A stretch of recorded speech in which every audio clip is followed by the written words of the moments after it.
అలాగేనండి. మళ్ళీ ఇప్పుడు మరి దేశం గురించి అయితే కొంతవరకు మాట్లాడుకున్నాము. మనము 1 వీక్ వరకు వాళ్ళ గురించి కూడా కొంచెం జోహార్లు చెల్లించాలి, మన బాధ్యత అది.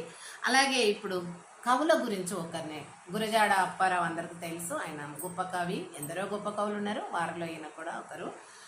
ఇప్పుడు ఏమి చెప్తున్నాడు ఆయన అంటే కొన్ని పద్యాలు. పూను స్పర్ధను విద్యలందే వైర్యములు వా నిజమందే వ్యర్థ కలహము పెంచబోకోయ్ కత్తి వైరము కాల్చవోయ్.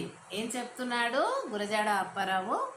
పూను స్పర్ధను విద్యలందే, నీకున్నటువంటి తెలివితేటలు, నీకు ఆవాభావాలన్నీ కూడా విద్య అందు చూపెట్టు.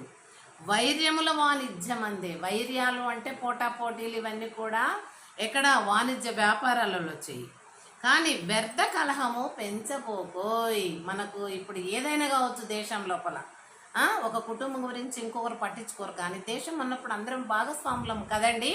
కాబట్టి దేశం గురించి ఎవ్వరు కూడా చిచ్చు పెట్టినా, లేకపోతే ఏదైనా ఒక మనస్పర్ధకు వాళ్ళు క్రియేట్ చేసినా కూడా దాన్ని ప్రోత్సహించవద్దండి. కలహము పెంచొద్దు. కలహము అంటే గొడవలు. అలాగే కత్తి వైరము కాల్చవ. ఇప్పుడు అలాంటివన్నీ కూడా మనము ఏం చేయాలి? తీసివేసి మంచిని పెంచాలి. కాబట్టి దేశం అంటే మట్టి కాదు, దేశం అంటే మనుషులు అని చెప్పి ఈ గురజాడ గారే చెప్పారు. కాబట్టి మనం దేశం అంటే మట్టి, ఇది మట్టిలో నుండి పుట్టిన మట్టిలోకి వెళ్తాం, అది దేవుని క్రియ. కానీ ఇక్కడ మనం ఏంటి? దేశం అంటే మనుషుల మానవ సంపదనే దేశం కదండి. కాబట్టి అది గుర్తుపెట్టుకోమని చెప్తున్నాడు అనమాట.